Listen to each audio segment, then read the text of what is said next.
Chapter 4, Part 3 of Apologia Pro Vita Sua, by John Henry Cardinal Newman.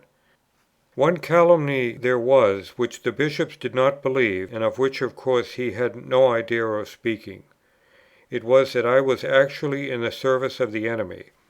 I had forsooth been already received into the Catholic Church, and was rearing at Littlemore a nest of Papists, who, like me, were to take the Anglican oath which they disbelieved, by virtue of a dispensation from Rome, and thus in due time were to bring over to that unprincipled Church great numbers of the Anglican clergy and laity.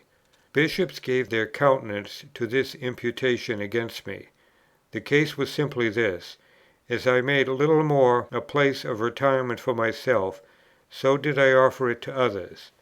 There were young men in Oxford whose testimonials for orders had been refused by their colleges. There were young clergymen who had found themselves unable from conscience to go on with their duties, and had thrown up their parochial engagements. Such men were already going straight to Rome, and I interposed. I interposed for the reasons I have given in the beginning of this portion of my narrative. I interposed from fidelity to my clerical engagements, and from duty to my Bishop, and from the interest which I was bound to take in them, and from belief that they were premature or excited. Their friends besought me to quiet them, if I could. Some of them came to live with me at Littlemore. They were laymen, or in the place of laymen. I kept some of them back for several years from being received into the Catholic Church. Even when I had given up my living, I was still bound by my duty to their parents or friends, and I did not forget still to do what I could for them. The immediate occasion of my resigning St. Mary's was the unexpected conversion of one of them. After that, I felt it was impossible to keep my post there, for I had been unable to keep my word with my Bishop. The following letters refer more or less to these men, whether they were actually with me at Littlemore or not. 1. March 6, 1842. Church doctrines are a powerful weapon. They were not sent into the world for nothing. God's word does not return unto him void. If I have said, as I have, that the doctrines of the Tracts for the Times would build up our Church and destroy parties, I meant, if they were used, not if they were denounced. Else they will be as powerful against us as they might be powerful for us. If people who have a liking for another hear him called a Roman Catholic, they will say, then after all Romanism is no such bad thing. All these persons who are making the cry are fulfilling their own prophecy. If all the world agrees in telling a man he has no business in our Church, he will at length begin to think he has none. How easy is it to persuade a man of anything, when numbers affirm it? So great is the force of imagination. Did every one who met you in the streets look hard at you, you would think you were somehow in fault. I do not know anything so irritating, so unsettling, especially in the case of young persons, as when they are going on calmly and unconsciously, obeying their Church and following its divines, I am speaking from facts, as suddenly to their surprise to be conjured not to make a leap, of which they have not a dream, and from which they are far removed. 2. 1843 or 1844. I did not explain to you sufficiently the state of mind of those who were in danger. I only spoke of those who were convinced that our Church was external to the Church Catholic, though they felt it unsafe to trust their own private convictions. But there are two other states of mind. 1. That of those who are unconsciously near Rome, and whose despair about our Church would at once develop into a state of conscious approximation, or a quasi-resolution to go over.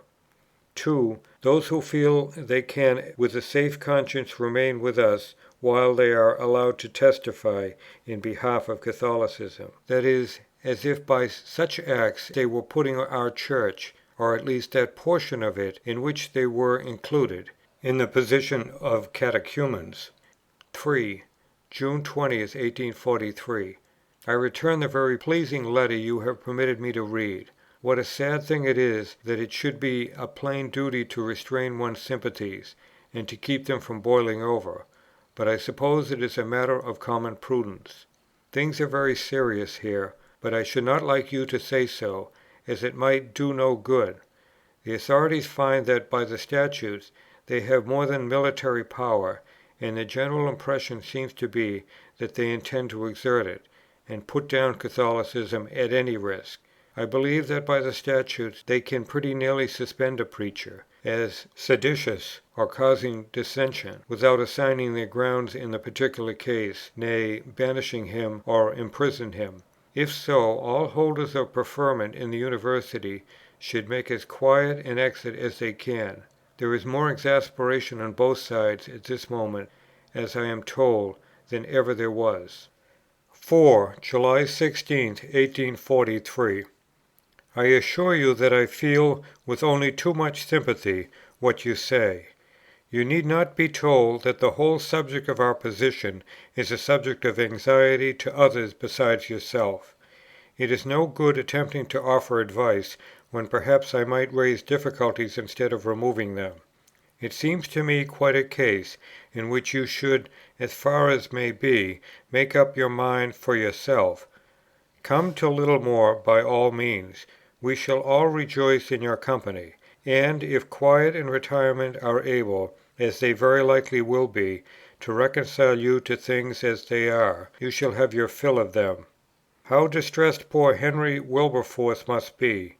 Knowing how he values you, I feel for him; but alas, he has his own position, and every one else has his own, and the misery is that no two of us have exactly the same. It is very kind of you to be so frank and open with me, as you are, but this is a time which throws together persons who feel alike. May I without taking a liberty sign myself, yours affectionately, etc. 5. August 30th, 1843. A.B. has suddenly conformed to the Church of Rome.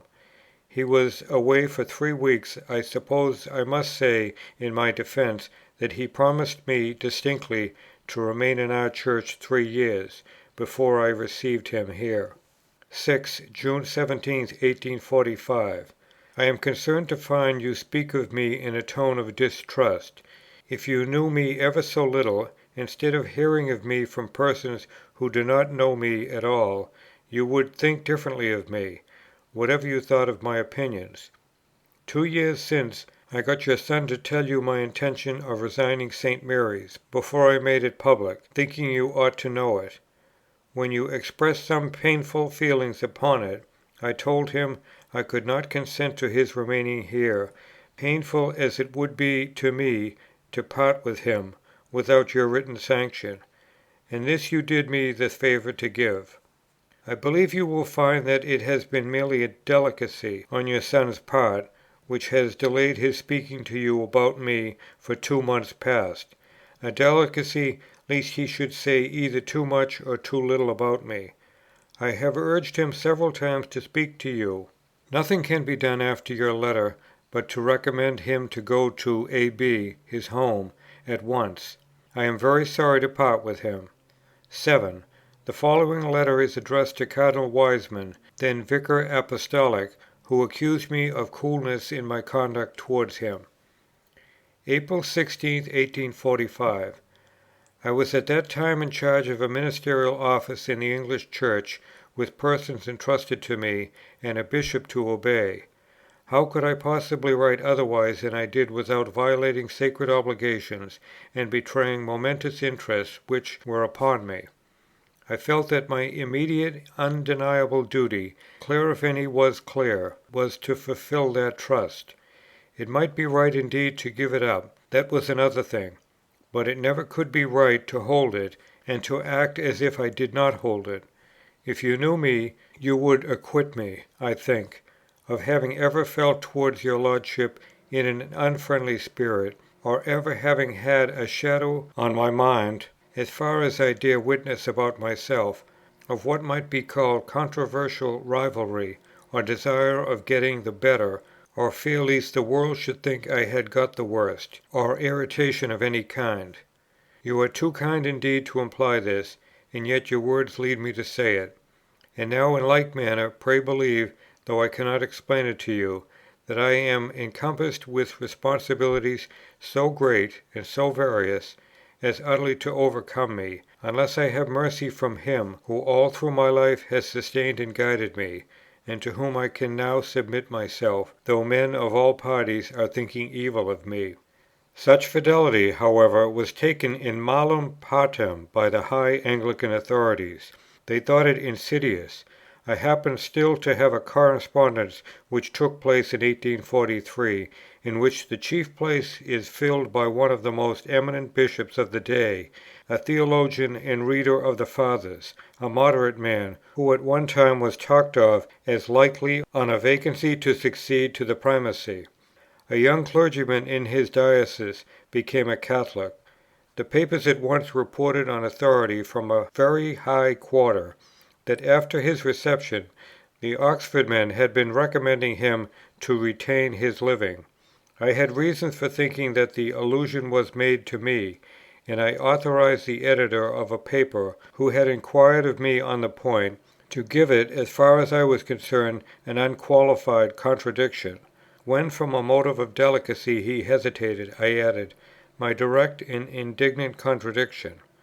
"Whoever is the author of it," I continued to the editor, "no correspondence or intercourse of any kind, direct or indirect, has passed between Mr. S. and myself since his conforming to the Church of Rome, except my formally and merely acknowledging the receipt of his letter, in which he informed me of the fact, without, as far as I recollect, my expressing any opinion upon it.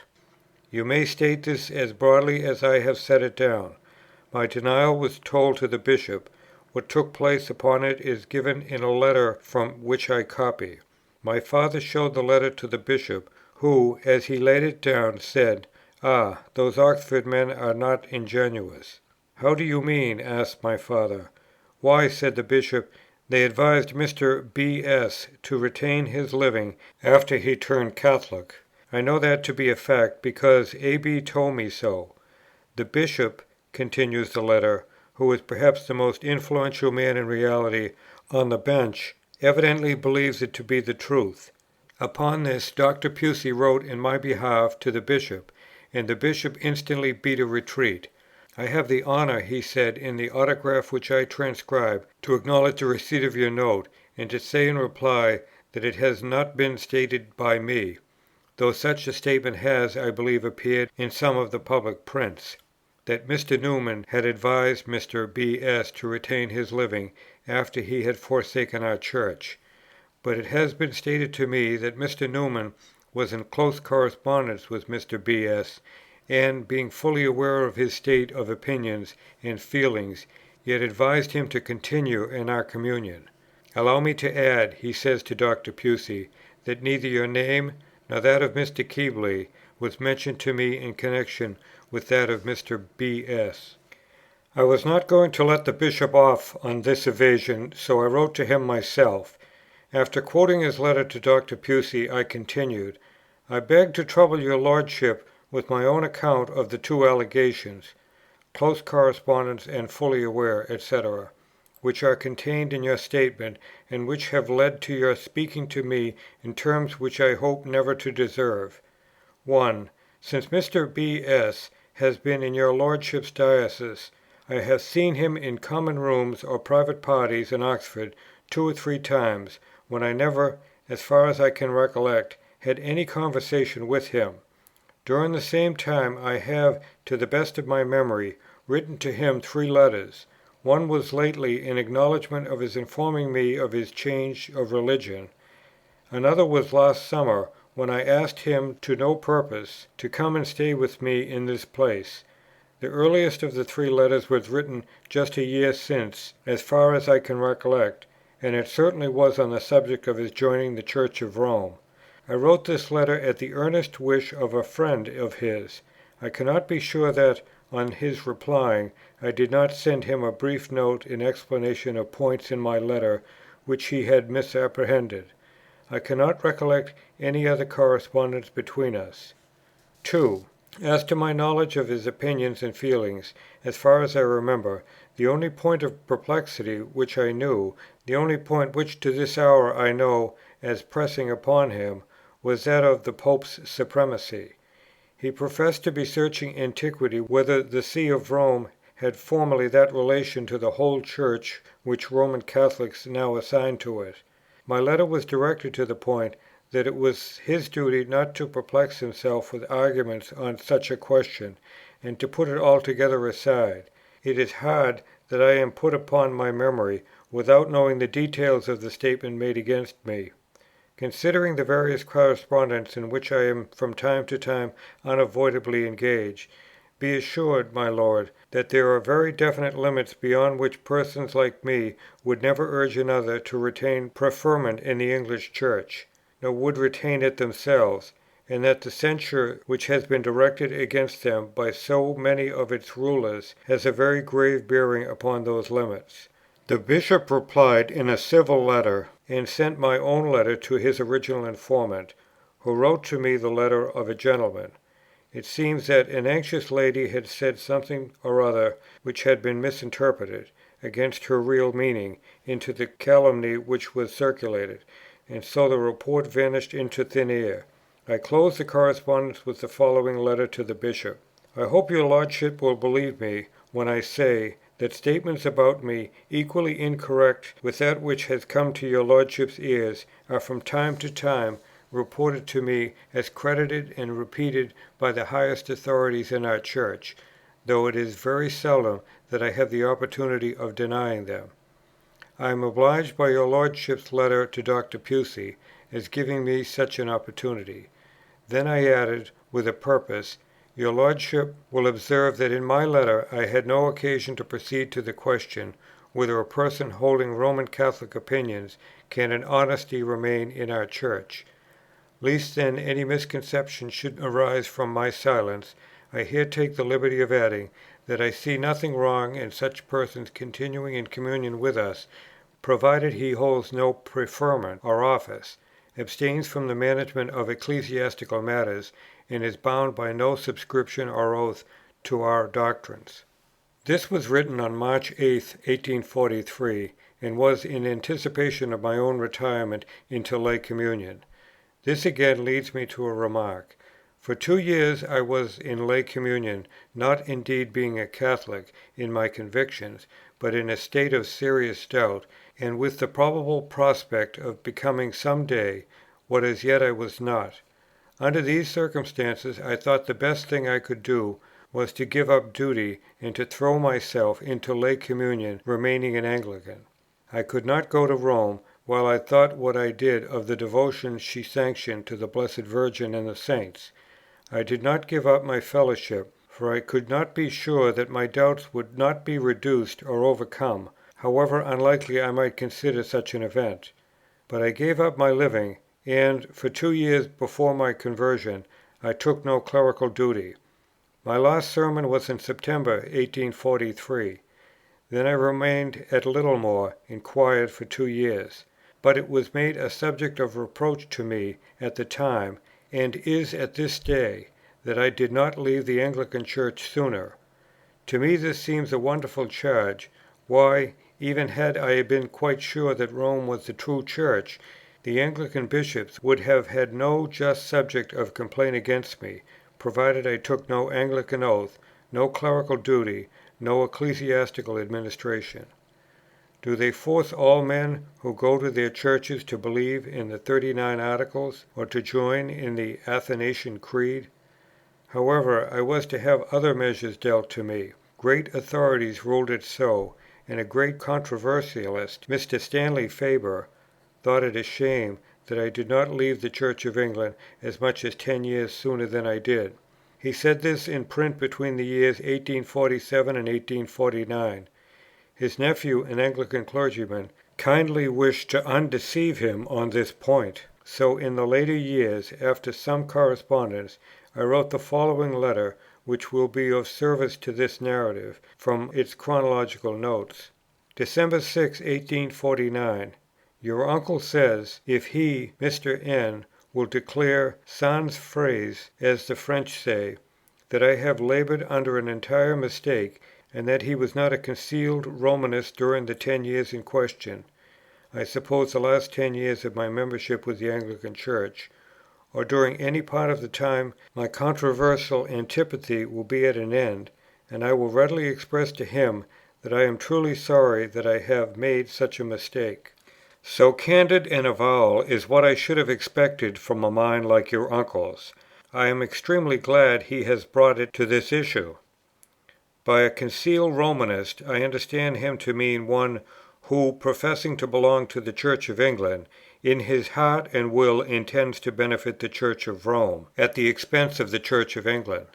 He cannot mean by the expression merely a person who in fact is benefiting the Church of Rome, while he is intending to benefit the Church of England, for that is no discredit to him morally, and he, your uncle, evidently means to impute blame. In the sense in which I have explained the words, I can simply and honestly say that I was not a concealed Romanist during the whole or any part of the years in question. For the first 4 years of the 10, up to Michaelmas 1839, I honestly wished to benefit the Church of England at the expense of the Church of Rome. For the second 4 years I wished to benefit the Church of England without prejudice to the Church of Rome. At the beginning of the 9th year, Michaelmas 1843, I began to despair of the Church of England, and gave up all clerical duty, and then what I wrote and did was influenced by a mere wish not to injure it, and not by the wish to benefit it. After the beginning of the 10th year I distinctly contemplated leaving it, but I also distinctly told my friends that it was in my contemplation. Lastly, during the last half of the 10th year, I was engaged in writing a book, Essay on Development, in favour of the Roman Church, and indirectly against the English. But even then, till it was finished, I had not absolutely intended to publish it, wishing to reserve to myself the chance of changing my mind, when the argumentative views which were actuating me had been distinctly brought out before me in writing. I wish this statement, which I make from memory, and without consulting any documents, severely tested by my writing and doings, as I am confident it will on the whole be borne out, whatever real or apparent exceptions, I suspect none, have to be allowed by me in detail. Your uncle is at liberty to make what use he pleases of this explanation. I have now reached an important date in my narrative, the year 1843, but before proceeding to the matters which it contains, I will insert portions of my letters from 1841 to 1843, addressed to Catholic acquaintances. 1. April 8, 1841. The unity of the Church Catholic is very near my heart, only I do not see any prospect of it in our time, and I despair of its being effected without great sacrifice on all hands. As to resisting the Bishop's will, I observe that no point of doctrine or principle was in dispute, but a course of action, the publication of certain works. I do not think you sufficiently understood our position. I suppose you would obey the Holy See in such a case, now, when we are separated from the Pope, his authority reverted to our diocesanes. Our Bishop is our Pope. It is our theory that each diocese is an integral Church, intercommunion being a duty, and the breach of it a sin, but not essential to Catholicity. To have resisted my Bishop would have been to place myself in an utterly false position, which I never could have recovered. Depend on it, the strength of any party lies in its being true to its theory. Consistency is the life of a movement. I have no misgivings whatever that the line I have taken can be other than a prosperous one, that is, in itself, for of course Providence may refuse to us its legitimate issue for our sins.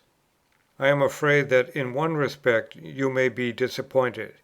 It is my trust, though I must not be too sanguine, that we shall not have individual members of our communion going over to yours. What one's duty would be under other circumstances, what our duty would have been 10 or 20 years ago, I cannot say, but I do think that there is less of a private judgment in going with one's Church than in leaving it. I can earnestly desire a union between my Church and yours. I cannot listen to the thought of your being joined by individuals among us. 2. April 26, 1841. My only anxiety is lest your branch of the Church should not meet us by those reforms which surely are necessary. It never could be that so large a portion of Christendom should have split off from the communion of Rome, and kept up a protest for 300 years for nothing. I think I never shall believe that so much piety and earnestness would be found among Protestants, if there were not some very grave errors on the side of Rome. To suppose the contrary is most unreal, and violates all one's notion of moral probabilities. All aberrations are founded on, and have their life in some truth or other, and Protestantism, so widely spread and so long enduring, must have in it, and must be witness for, a great truth or much truth. That I am an advocate for Protestantism you cannot suppose, but I am forced into the via media, short of Rome, as it is at present. 3. May 5, 1841. While I most sincerely hold that there is in Roman Church a traditionary system, which is not necessarily connected with her essential formularies, yet were I ever so much to change my mind on this point, this would not tend to bring me from my present position, providentially appointed in the English Church. That your communion was unassailable would not prove that mine was indefensible, nor would it at all affect the sense in which I received our Articles. They would still speak against certain definite errors, though you had reformed them. I say this, lest any lurking suspicion should be left in the mind of your friends that persons who think with me are likely, by the growth of their present views, to find it imperative on them to pass over to your communion. Allow me to state strongly that if you have any such thoughts, and proceed to act upon them, your friends will be committing a fatal mistake. We have, I trust, the principle and temperance of obedience too, intimately wrought into us, to allow of our separating ourselves from our ecclesiastical superiors, because in many points we have sympathized with others. We have too great a horror of the principle of private judgment to trust it in so immense a matter as that of changing from one communion to another. We may be cast out of our communion, or it may decree heresy to be truth. You shall say whether such contingencies are likely, but I do not see other conceivable causes of our leaving the Church in which we were baptized. For myself, persons must be well acquainted with what I have written, before they venture to say whether I have much changed my main opinions and cardinal views in the course of the last 8 years. That my sympathies have grown towards the religion of Rome, I do not deny. That my reasons for shunning her communion have lessened or altered, it would be difficult perhaps to prove, and I wish to go by reason, not by feeling. 4. June 18, 1841. You urge persons whose views agree with mine to commence a movement in behalf of a union between the Churches. Now in the letters I have written, I have uniformly said I do not expect that union in our time, and have discouraged the notion of all sudden proceedings with a view to it. I must ask your leave to repeat on this occasion most distinctly that I cannot be party to any agitation, but mean to remain quiet in my own place, and to do all I can to make others take the same course. This I conceive to be my simple duty, but over and above this, I will not set my teeth on edge with sour grapes. I know it is quite within the range of possibilities that one or another of our people should go over to your communion. However, it would be a greater misfortune to you than grief to us. If your friends wish to put a gulf between themselves and us, let them make converts, but not else. Some months ago I ventured to say that I felt it a painful duty to keep aloof from all Roman Catholics who came with the intention of opening negotiations for the union of the Churches. When you now urge us to petition our bishops for a union, this, I conceive, is very like an act of negotiation. 5. I have the first sketch or draft of a letter which I wrote to a zealous Catholic layman. It runs as follows, as far as I have preserved it, but I think there were various changes and additions. September 12, 1841. It would rejoice all Catholic minds among us, more than words can say, if you could persuade members of the Church of Rome to take the line in politics which you so earnestly advocate. Suspicion and distrust are the main causes at present of the separation between us, and the nearest approaches in doctrine will but increase the hostility which, alas, our people feel towards yours while these causes continue. Depend on it, you must not rely upon our Catholic tendencies till they are removed.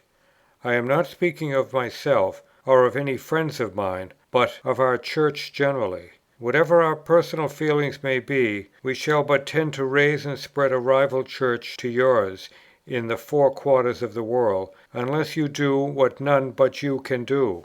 Sympathies which would flow over the Church of Rome, as a matter of course, did she admit them, will but be developed in the consolidation of our own system, if she continues to be the object of our suspicions and fears.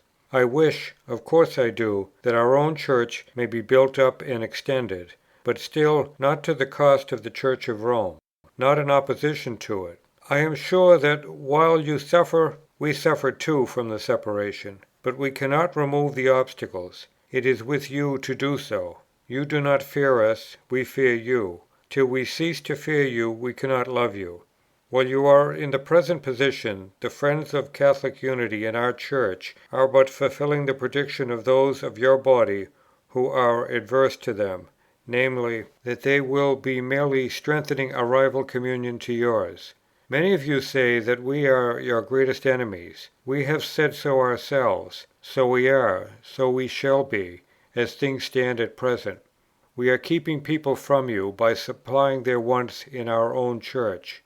We are keeping persons from you. Do you wish to keep them from you for a time or forever? It rests with you to determine. I do not fear that you will succeed among us. You will not supplant our Church in the affections of the English nation. Only through the English Church can you act upon the English nation. I wish, of course, our Church should be consolidated, with and through and in your communion, for its sake, and your sake, and for the sake of unity. Are you aware that the more serious thinkers among us are used, as far as they dare form an opinion, to regard the spirit of Liberalism as the characteristic of the destined Antichrist? In vain does any one clear the Church of Rome from the badges of Antichrist in which Protestants would invest her, if she deliberately takes up her position in the very quarter whither we have cast them when we took them off from her. Antichrist is described as the Anamogster, as exalting himself above the yoke of religion and law. The spirit of lawlessness came in with the Reformation, and Liberalism is its offspring. And now I fear I am going to pain you by telling you that you consider the approaches in doctrine on our part towards you closer than they really are. I cannot help repeating what I have many times said in print, that your services and devotion to St. Mary in matter of fact do most deeply pain me. I am only stating it as a fact.